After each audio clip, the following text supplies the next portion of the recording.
Mari kita sekali lagi berdoa, lalu kita masuk ke dalam kebaktian pada pagi ini. Tuhan, pimpinlah kebaktian saat selanjutnya. Sebagaimana Tuhan sudah memimpin kebaktian sebelumnya, Tuhan, biar Engkau sendiri mempersiapkan hati kami untuk menerima anugerah, menerima firman, menerima kehendak Tuhan di dalam kebaktian ini. Pakailah hamba-Mu yang hina dina ini. Dengar doa kami yang kami panjatkan dalam nama Yesus Kristus, penebus dan juru selamat kami yang hidup. Kami sudah berdoa. Amin. Mari kita bersama-sama membaca kitab suci dari Matius pasal 6 tentang Bapa kami. Mari kita membaca sekali lagi. Matius pasal 6 dari ayat ke-9 kita membaca bersama-sama. Karena itu berdoalah demikian semua. Bapa kami yang di surga, dikuduskanlah nama-Mu, datanglah kerajaan-Mu, jadilah kehendak-Mu di bumi seperti di surga.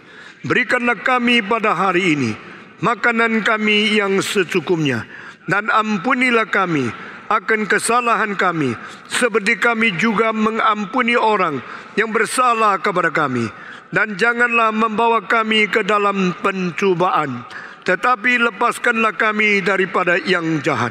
Karena Engkaulah yang mempunyai kerajaan dan kuasa dan kemuliaan sampai selama-lamanya. Amin. Saudara-saudara sekalian, minggu lalu kita menyelesaikan doa yang kedua, datanglah kerajaan. Ini adalah seruan sedalam-dalamnya dari lubuk hati setiap orang yang beriman kepada Tuhan. Karena kita sekaligus adalah orang yang menjadi anggota warga negara surga, yang sementara menjadi tamu di dalam dunia sebagai warga negara dunia. Sehingga double kingdom, kedua kerajaan ini di dalam lingkungan kita. Kita harus setia kepada surga, kita juga harus patuh kepada dunia. Kita harus taat kepada perintah daripada Tuhan. Kita juga harus taat kepada pemerintah di dunia ini. Itu sebab kita membandingkan dan kita mengetahui tidak ada kerajaan di dunia yang sempurna. Keadaan pemerintah, hukum, dan segala macam Taurat yang ada di dunia ini ada disebabkan manusia sudah berdosa. Jikalau manusia tidak berdosa, tidak perlu ada pemerintah. Jika manusia tidak berdosa, tidak perlu ada hukum atau ada Taurat. Jika manusia tidak berdosa, tidak perlu ada pemerintahan. Tetapi pada waktu kita melihat pemerintahan dibutuhkan di dunia ini, jangan lupa Tuhan menjadi raja di dalam hati kita. Maka ada pemerintahan kerajaan surga di atas pemerintahan daripada kerajaan dunia. Saudara-saudara, di dalam buku saya mengenai hak asasi manusia, hak daripada kerajaan dan hak daripada pemerintah, saya mengatakan hak asasi manusia lebih tinggi dari hak pemerintahan dunia. Dan hak kuasa Allah lebih tinggi daripada hak asasi manusia. Urutan ini membuat kita mengerti struktur dari penguasaan di dalam alam semesta. Jikalau Allah tidak lebih tinggi dari manusia, maka dia bukan pencipta, dia bukan penebus, dia bukan raja daripada dunia ini. Tetapi Allah adalah Tuhan dari langit dan bumi. Maka dia menciptakan segala sesuatu. Dia lebih tinggi dari segala sesuatu. The human right is under the power of God. And the government's right is under the human right. Dengan demikian kuasa rakyat lebih tinggi dari kuasa pemerintah. Tapi kuasa Allah lebih tinggi dari kuasa rakyat. Di dalam urutan seperti ini, kita mengetahui bagaimana menempatkan diri di dalam dunia ini, di mana kita menjadi warga negara dan kita sekaligus menjadi warga negara surga. Saudara-saudara, di dalam keadaan double kewajiban ini, kita bagaimana mensinkronisasikan, bagaimana mematuhkan diri kepada Tuhan, dan bagaimana mentaati kepada pemerintahan dunia ini. Kita perlu pengertian Alkitab, kita perlu pengertian kehendak Allah, kita perlu pengertian urutan yang ditetapkan oleh Tuhan di dalam alam semesta ini. Saudara-saudara sekalian, waktu kita melihat keadaan dunia ini, kita selalu tidak puas. Karena tidak ada pemerintahan yang dibentuk oleh manusia yang sempurna dan ideal. Karena manusia yang memerintah manusia sendirinya adalah manusia yang berdosa. Manusia berdosa, memerintah manusia yang berdosa, itu serba sulit adanya. Karena manusia yang berdosa tidak sempurna, maka manusia yang tidak sempurna tidak mungkin bisa membereskan persoalan daripada manusia dan masyarakat yang tidak sempurna dan yang tidak beres itu. Sehingga kita perlu berdoa diajarkan Yesus Kristus. Let thy kingdom come. Thy kingdom come. Kita mengharapkan kerajaan Tuhan tiba di dalam dunia. Apakah itu kerajaan Tuhan? Apakah kerajaan Tuhan ada di dunia ini? Kita melihat sebenarnya teokrasi di dalam perjanjian lama untuk Tuhan memimpin orang Israel itu adalah sesuatu simbol kerajaan Tuhan berada di dunia. Kerajaan surga berada di dunia jikalau taat daripada umat Tuhan sungguh-sungguh patuh kepada Tuhannya. Saudara-saudara, tetapi orang Israel tidak mau teokrasi. Mereka mau monarki. Mereka mau manusia memerintah mereka. Semua orang raja seperti raja orang kafir. Maka mereka minta sama Samuel, kami ingin mempunyai raja seperti bangsa-bangsa kafir. Mereka mempunyai raja memerintah mereka. Kami juga minta Tuhan izinkan ini. Ini adalah pertama kali permintaan demokrasi yang melawan Tuhan. Dan Tuhan mengatakan biarlah mereka memilih raja untuk mereka sendiri, tapi berilah peringatan kepada mereka bahwa raja mereka memerlukan uang banyak. Raja mereka akan membangun istana. Raja mereka akan membentuk militer. Raja mereka akan mempungut pajak yang tinggi sekali. Dan raja mereka akan menindas mereka. Karena umatku tidak mau aku menjadi Tuhannya. Saudara-saudara, kita melihat inilah terjadinya kerajaan dunia yang berbeda dengan kerajaan surga. Tuhan mau memimpin kita. Tuhan mau menguasai kita. Tuhan mau sendiri menjadi raja dari bergerejanya. Tapi banyak orang Kristen tidak mau Tuhan. Kita tidak mempertuhankan Tuhan. Tidak memperalahkan Allah. Tidak memberikan kemuliaan kepada Dia. Tidak berterima kasih kepada Dia. Sehingga pikiran kita menjadi bodoh, hati kita menjadi kacau, dan hidup kita menjadi tidak karu-karuan. Saudara-saudara sekalian, Yesus Kristus berkata, datanglah kerajaanmu. Itu satu permintaan yang sungguh-sungguh dari hati. Inginkan kuasa Tuhan dilaksanakan di dalam diri kita masing-masing. Saudara-saudara, pada waktu perjanjian baru, baik Yohanes Pembaptis maupun Yesus Kristus mengutarakan kalimat pertama di dalam khotbahnya, bertobatlah kamu karena kerajaan Allah sudah dekat. Sudah dekat berarti belum datang. Sudah dekat berarti kita masih menanti. Kita menunggu. Kita mengharapkan datangnya kerajaan Tuhan Allah. Kapankah kerajaan Tuhan Allah itu datang? Yesus berkata, kerajaan Allah sudah ada di dalam hatimu. Tapi di lain pihak Tuhan berkata, berdoalah supaya kerajaan Tuhan tiba di dunia ini. Itulah di dalam teologi disebut already and not yet. The kingdom of God spiritually had already come down to us. The power of God, the sovereignty of God is now in our heart. But we are still waiting, anticipating.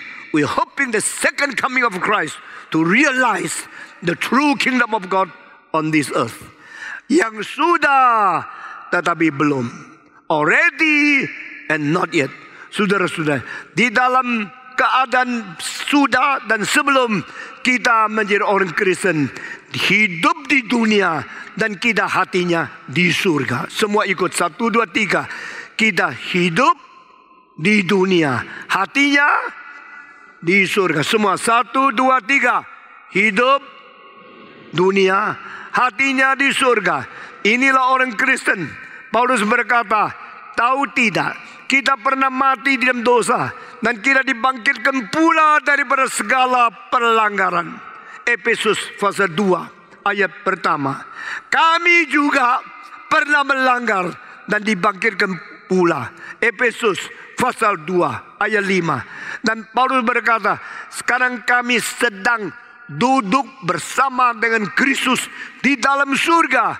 We are not hoping to go to heaven. We are now in heaven. We are not hoping to go to heaven. We are going to heaven. Already and not yet. We are already saved. We are already regenerated.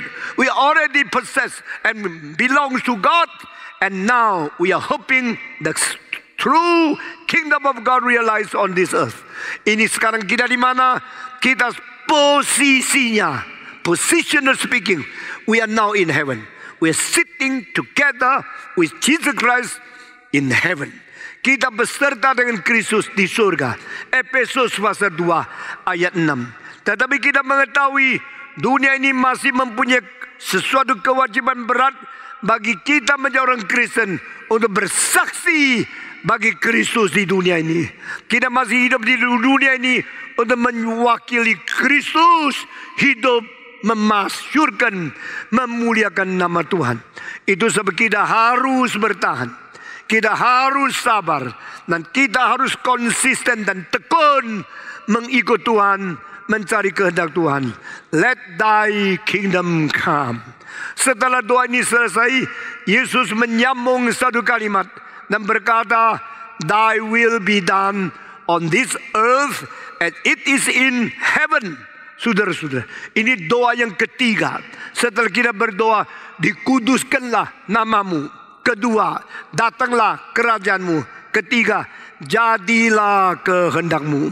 Saudara-saudara, kerajaan dunia ini tidak ada sasaran, tidak ada target, tidak ada tujuan, tidak ada rencana kekekalan. Semua samar-samar, kabur-kabur, membuat negara lebih makmur, lebih adil, lebih makmur, lebih adil. Itu semua cita-cita yang tinggi, ideal yang sempurna, tapi omong kosong, tak pernah terjadi. Sir Arnold Toynbee mengatakan, the 6,000 years of the history of mankind is to prove the wages of sin is death. Arnold Toynbee mengatakan 6.000 tahun sejarah manusia hanya membuktikan satu kalimat Alkitab, upah dosa itu adalah maut. Manusia belum pernah mencapai negara atau masyarakat yang makmur dan adil. Itu sebab pada waktu kita mengatakan biar kerajaanmu tiba, itu betul-betul sesuatu doa yang sungguh-sungguh diperlukan oleh orang Kristen. Saudara, kenapa kita hidup di dalam dunia? Karena kita hidup di dalam dunia untuk menjalankan kehendak surgawi. Hidup di dunia, hatinya di surga. Apakah engkau orang Kristen semacam demikian? Atau engkau orang Kristen hidup di dunia, hatinya sudah di dunia? Jikalau hatimu berada di dunia seperti tubuhmu berada di dunia, tidak heran engkau akan berzina seperti orang belum Kristen. Engkau akan menjadi korupsi seperti orang tidak Kristen. Engkau akan menjadi tamak, menjadi penipu, menjadi orang yang tidak jujur, sama seperti orang bukan Kristen. Karena tubuhmu di sini, hatimu juga di sini. Tapi orang Kristen yang sungguh-sungguh cinta Tuhan, tubuh kita di bumi, hati kita di surga. Kita berkata, Bapa di surga, biarlah semua orang mengkuduskan namamu. Aku sendiri mengkudus namamu. Biar kehendakmu terjadi di surga, terjadi di dalam diriku sendiri. Biar kerajaanmu datang dalam dunia. Aku menyambut menyongsong tatamu di atas dunia ini. Itu sebab kita mempunyai hidup yang beride tinggi menghadapi fakta yang rusak ini. Saudara-saudara, saya sendiri selalu berkata, terhadap dunia dan hari depan dunia, saya sangat pesimis. I am very pessimistic to the future of this world. But I work very hard and I work very optimistically for the kingdom of God. Kepada dunia saya sangat pesimis. Terhadap hari depan manusia saya tidak ada pengharapan. Tapi untuk mengerjakan pekerjaan Tuhan, saya harus positif, saya harus optimis, saya harus sekuat tenaga berbanding tulang untuk melaksanakan kehendak Tuhan. Di dalam mentransformasi, di dalam merubah, di dalam membawa manusia kenal kepada Tuhan. Saudara-saudara, bukankah ini satu hidup yang sangat-sangat paradoksikal? Bukan ini satu hidup yang sangat-sangat kontradiksi? Satu hidup yang sangat sulit, sambil pesimis, sambil optimis, sambil negatif, sambil positif, sambil sangat kecewa, sambil penuh dengan pengharapan. Inilah paradoks seorang pelayan yang setia kepada Tuhan. Saudara-saudara, apa yang bisa saya perbuat? Kuatkanlah dirimu, berbuatlah dengan sekuat tenagamu. Meskipun engkau tidak bisa hasil banyak, paling sedikit engkau boleh merubah dunia sedikit. Pada waktu gereja ini mulai 25 tahun yang lalu, saya mengetahui gereja-gereja namanya reform sudah menjadi deform. Gereja reform di Indonesia secara anggota orangnya lebih banyak dari semua gereja reform di Amerika. Menurut Ralph Winter dari Los Angeles, dia waktu itu adalah salah seorang penting dalam Church Growth Department dan Fuller Theological Seminary. Dan dia menjadi kepala dari World Mission di Pasadena. Dia mengatakan reform people in Indonesia, the number is more than the reform people in United States. Waktu saya dengar kalimat itu, saya pulang Indonesia, saya melihat where are the true reform people? They do not believe anymore in the sovereignty of God. They do not believe anymore in the finality of Jesus Christ. They do not believe anymore in the resurrection and the substitution of Christ on the cross. Maka banyak orang sudah tidak lagi menginjili. Banyak orang tidak lagi percaya Yesus juru selamat satu-satunya. Tidak percaya dia bangkit dari orang mati. Di mana orang reform, they turn away from the right path. They turn away from the orthodox faith. Mereka tidak lagi percaya Tuhan, tidak percaya lagi juru selamat, tidak percaya lagi kebangkitan. Mereka lebih percaya uang, lebih percaya seks. Pendeta-pendeta berzina, rakus, dan mereka menjadi orang-orang yang korupsi. Saudara-saudara, orang-orang Kristen majelis ikut cari pelacur. Di mana orang reform yang betul-betul memegang teguh iman, yang betul-betul setia kepada firman, betul-betul memegang teguh doktrin yang benar yang diturunkan daripada Calvin, daripada Augustine, daripada Paulus, dari Yesus Kristus. Orang reform yang sejati di mana? 25 tahun yang lalu saya tahu saya seorang sendiri. Saya tidak ada kawan.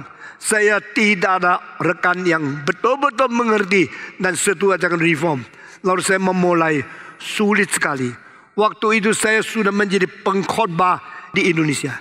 Hanya di Jakarta lebih 200.000 orang pernah dengar khotbah saya. Lalu saya berkata, saya mau dirikan gereja. Semua lawan, semua bilang, kamu kira Jakarta kurang gereja? Jakarta sudah lebih 2.000 gereja. Ada apa bangun satu lagi? Saya mengatakan saya mau memurnikan iman, memelihara doktrin, dan membuat orang menjadi reform sungguh-sungguh. Kamu mimpi kalau sudah jadikan gereja reform jadi, mungkin gerejamu lebih jelek dari gereja yang lain. Saya bilang saya memang pesimis, tapi saya akan optimis untuk mengerjakan pekerjaan Tuhan. Saudara-saudara, mengapa gereja ini sampai 11 tahun baru ada majelis? Mengapa tahun ini 25 tahun baru ada tua-tua? Karena kita tidak mau terlalu cepat. Takut masuk ke dalam jerat iblis. Orang yang baru percaya Tuhan jadi majelis, menjadi congkok, menjadi sombong, menjadi tua-tua langsung ambil kuasa dan tidak penting akan kerohanian. Maka kita melatih teologi, melatih pelayanan, melatih penginjilan, melatih doktrin sampai sudah 25 tahun. Baru kita akan membangunkan tua-tua yang sungguh-sungguh.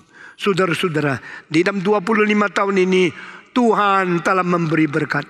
Kita dengan mata sendiri melihat langkah-langkah yang diambil, meskipun pelan sekali, tetapi hampir tidak ada satu langkah yang salah. Semua stabil untuk membangun gereja, membangun pekerjaan Tuhan, membangunkan doktrin reform, membangunkan penginjilan, membangunkan eksposisi Alkitab dengan stabil dan tidak bermain-main. Saudara-saudara, dengan semangat yang tidak mau berkompromi, dengan semangat yang tidak mau merendahkan diri, tidak mau menjadi orang yang minder atau tidak berani berjuang, kita memupuk perasaan dan semangat api fighting spirit. Saudara-saudara, saya bersyukur kepada Tuhan, sudah banyak majelis yang sungguh-sungguh mencintai Tuhan. Sudah banyak pemuda-pemuda yang sungguh-sungguh mengabari Injil. Sudah banyak pendeta yang sungguh-sungguh mencintai jiwa-jiwa tersesat. Semua ini bukan untuk sombong. Semua ini ada mengatakan, kasihan Tuhan sudah kepada kita. Tuhan mengasihan kita, memberikan kesempatan, dan kita banyak orang mau melayani Tuhan. Sungguh-sungguh rendah hati, sungguh-sungguh berapi-api untuk pekerjaan Tuhan. Saya sendiri semenjak hari pertama melayani Tuhan, sampai hari ini tidak berani sombong. Bagaimana sakit tetap melayani, bagaimana susah tetap melayani, bagaimana capek tidak pernah satu kali bilang saya terlalu capek. Saya cuma berjuang terus sampai mati. Saudara-saudara, saya harap semangat api yang dari Roh Kudus ini boleh menjalar kepada kamu satu persatu.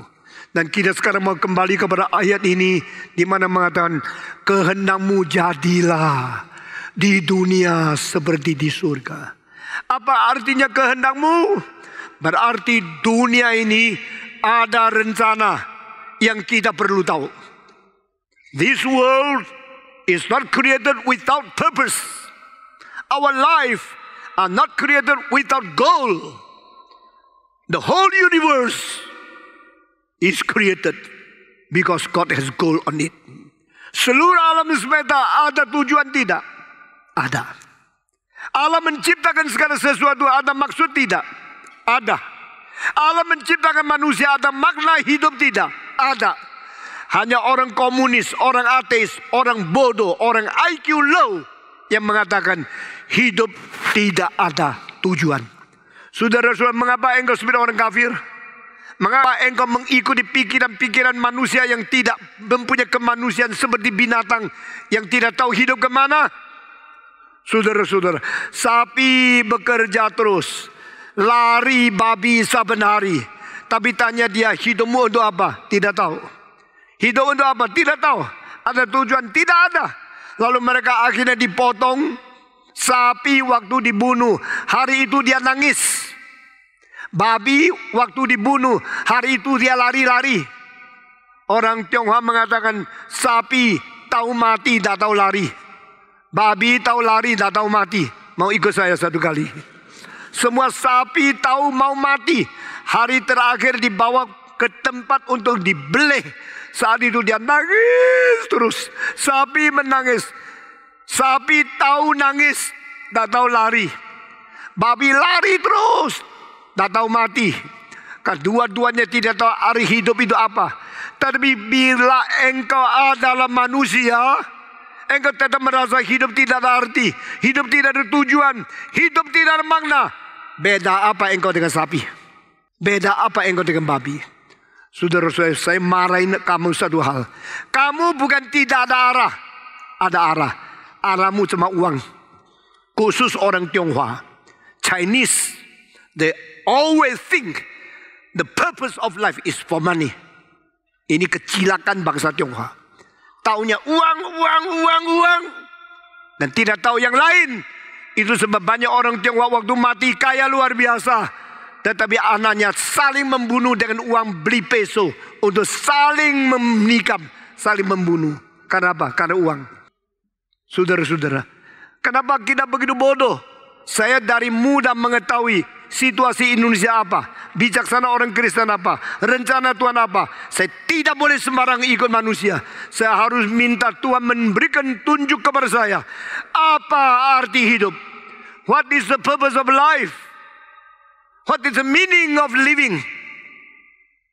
What is the goal of our fighting, our effort, our working, and our labor? Saudara-saudara, mengapa kita kerja setengah mati? Kenapa kita berjuang? Kenapa kita banting tulang? Harus ada artinya. Tapi arti itu di mana? Arti itu bukan di dalam kemauan diri sendiri. Ada orang cari seks, ada orang cari uang, ada orang cari pangkat, ada orang cari nama, ada orang cari wilayah pemerintahan. Ini semua adalah ambisi-ambisi liar yang tidak artinya. Siapa yang mengatakan saya cari kehendak Tuhan?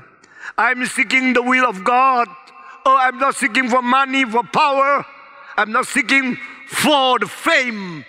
I'm not seeking for the glory of the world. I'm seeking for the glory of God, seeking for the will of God. Let thy kingdom come. Let thy will be done. Oh, saudara-saudara, dunia ada tujuannya. Alam semesta ada telosnya. Saudara-saudara, jika engkau tidak mengetahui telos, tidak mengetahui tujuan kenapa Tuhan menciptakan manusia, menciptakan alam semesta, engkau akan membuang hidupmu di dalam waktu-waktu yang mensia-siakan segala hari-hari yang Tuhan berikan kepada engkau, dan mati di dalam kekecewaan yang tidak ada artinya. Saudara-saudara, Allah menciptakan alam semesta, fokusnya di mana? What is the focal point of God in creating the whole universe? The focal point of the universe in this earth. Bumi inilah titik vokal daripada Tuhan. Meskipun dunia kecil, matahari lebih besar 1.300.000 kali lebih besar daripada dunia. Tapi matahari tidak penting. Tuhan pentingkan bumi ini. Bumi ini adalah focal point of the universe. Di dalam alam semesta itu semua planet-planet, semua solar system, semua itu Milky Way, semua itu galaksi penuh dengan bintang-bintang bertriliun-triliun. Tapi hanya satu bintang yang menjadi focal point, the earth, bumi ini. Saudara tahu tidak berapa pentingnya bumi ini? Saya tidak usah lihat daripada hal-hal yang lain. Misalnya nilai daripada mineral yang ada, itu 500.000 kali lebih daripada Mercury. 500 juta kali lebih daripada bintang-bintang yang lain. Semua planet di dalam seluruh solar system, no one has more expensive material in them than the earth. Bumi ini penting sekali. Bumi ini mempunyai mutiara, mempunyai berlian, mempunyai air, mempunyai gold, mempunyai batu bara. Segala sesuatu yang paling mahal di bumi ini. Tapi itu bukan paling penting. The focal point of the whole earth is human being. Manusialah titik pusat daripada alam semesta. Alam semesta berpusat pada bumi. Bumi berpusat pada manusia. Dan di antara manusia bermiliar-miliar orang, pusatnya adalah orang Kristen. Saudara-saudara, whole universe, the earth, human being, Christian, Reformed Christian. Saudara tahu tidak menjadi orang Kristen Reform itu menjadi pusat daripada seluruh alam semesta. Karena apa? Karena orang Reform mengerti sovereignty of God. Only Reformed people confess, admit, and submit to the sovereignty of God. Orang Reform ada satu-satunya focus point dari rencana Tuhan Allah. Rencana Allah di alam semesta itu apa? Tujuan hidup manusia di dunia ini apa? Apakah artinya kita hidup untuk bernapas, bekerja di segala sesuatu? Untuk apa? Finally, we want to achieve what is called the will of God. Saudara-saudara, engkau termasuk orang yang percaya hidup tidak ada artinya? Atau termasuk orang yang percaya hidup ada artinya? Engkau percaya hidup ini tidak ada tujuannya? Atau engkau percaya hidup ini ada tujuannya? If you truly believe that you have a final goal in your life, you must not lazy like today. Jika engkau sungguh-sungguh percaya ada tujuan terakhir dalam hidupmu, tidak mungkin engkau malas seperti hari ini. Oh saudara-saudara sekalian, berapa banyak boros waktu. Setiap hari dilewat dengan sia-sia terus. Dari kecil sampai besar, main-main, judi, zina, bohong, tipu, korupsi. Saudara-saudara, engkau mau sampai kapan? Hidup foya-foya seperti ini mau sampai kapan? Saya tanya, semenjak ayahmu mati, tidak ada orang berani tegur kamu. Semenjak engkau dewasa, engkau tidak mendengar orang lain. Sekarang dengar firman Tuhan. Bertobatlah kamu. hidup kembali kepada firman Tuhan. Mulai mencari dengan sungguh-sungguh, Tuhan, apa kehendak-Mu? Beritahu kepada saya. Beri tunjuk kepada aku. Aku tidak mau mengfoya-foya, tidak mau menghamburkan waktu lagi. Aku mau kembali kepada Engkau, sungguh-sungguh mengabdi dan mengerti kebenaran, mengerti fokus kebenaran, mengetahui kehendak-Mu, dan aku mengabdi di dalam rencana yang bertujuan ini. Maukah saudara? Pemuda-pemudi, jangan main-main, karena dunia ini akan kiamat. Sebelum dunia kiamat, engkau akan kiamat, karena ada satu hari engkau akan menghembuskan napas terakhir, jantung detukan terakhir. Engkau berhenti hidup di dunia, engkau berjumpa dengan Tuhan. Yang percaya Tuhan akan berdiri di hadapan Tuhan. Yang tidak percaya Tuhan juga harus berdiri di hadapan Tuhan. Tuhan berada bukan karena engkau percaya, Tuhan berada mengakibatkan engkau percaya atau tidak percaya. The existence of God is not the result of your belief or unbelief. The belief and not belief is because God exists. The existence of God is a foundation of your belief or your non-belief. Kita bersyukur kepada Tuhan. Allah berada pada diri sendiri, tidak tergantung orang percaya atau tidak percaya kepada Dia. Yang percaya Dia akan berdiri hari terakhir di hadapan Dia. Yang tidak percaya Dia juga harus berdiri di hadapan Dia pada hari terakhir. Saudara-saudara, dan Tuhan akan menanya, have you achieved the goal I planned for you?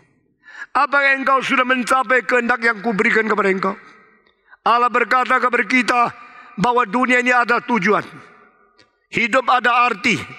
Alam semesta ada kehendak Tuhan yang ditetapkan untuk hari depan Dia. Dan Allah adalah Allah yang berkata kepada Israel, kepada Allah yang palsu, yang mana yang membandingkan saya? To whom you compare me with other gods? I'm the one who point out the final days of the history. Aku menunjukkan hari terakhir. Aku menunjukkan telos yang terakhir. Aku menunjukkan maksud terakhir. Engkau bisa membandingkan saya dengan Allah yang lain? Tidak ada Allah yang mengetahui sejarah kemana. Tidak ada Allah, dewa, atau semua berhala yang lain yang memberikan rencana kepada hari depan eskatos.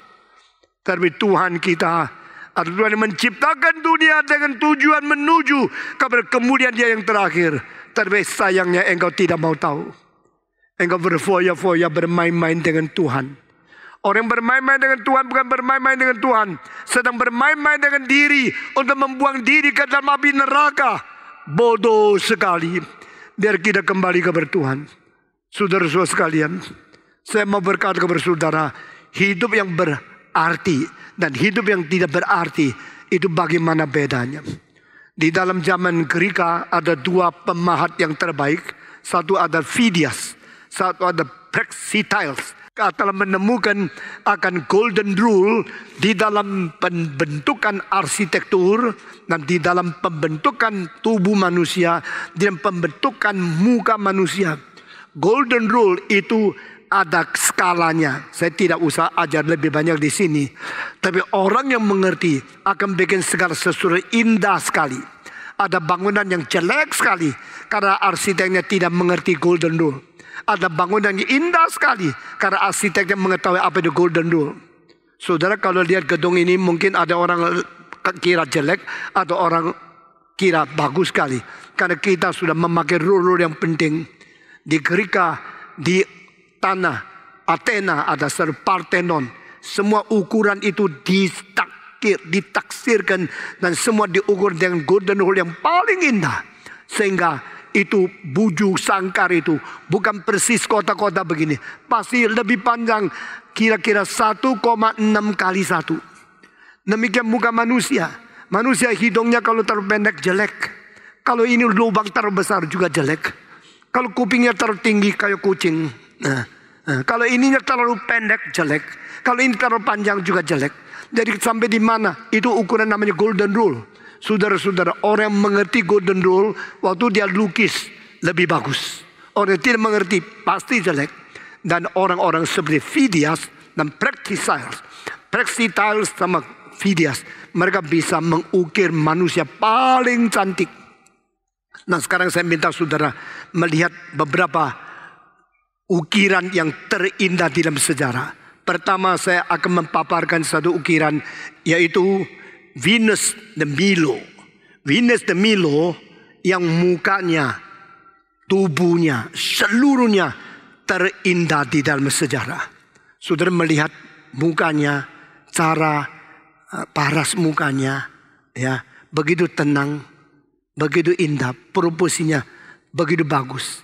Ini terakui di seluruh sejarah adalah yang paling indah. Saudara-saudara, engkau akan lihat, wah, kalau bisa mendapatkan perempuan cantik seperti ini, berapa bahagia adanya. Kalau kita bisa mengetahui anak kita secantik ini, berapa senang adanya, saudara-saudara sekalian. Tetapi pada waktu satu kali saya berada di Washington DC, saya melihat satu eksibisi of the Greek sculptures. Dia menulis satu kali, the perfect beauty but without purpose. The perfect beauty but pointless. Saya terangsang pikiran. Apa artinya? Di waktu itu Washington DC, di Smithsonian Museum sedang mempamerkan patung-patung Greka yang indah luar biasa, yang belum pernah diketahui oleh manusia dulu, yang baru ditemukan. Semua indah luar biasa, tapi ditambah dengan satu koreksi, namanya tidak ada tujuan. Saya mulai pikirkan, is it true? Is it no point, no purpose of all the aesthetical achievement of the Greek sculptures? Finally, I agree. Saudara-saudara, menurut Paul Tillich, the Greek world is a plastic world.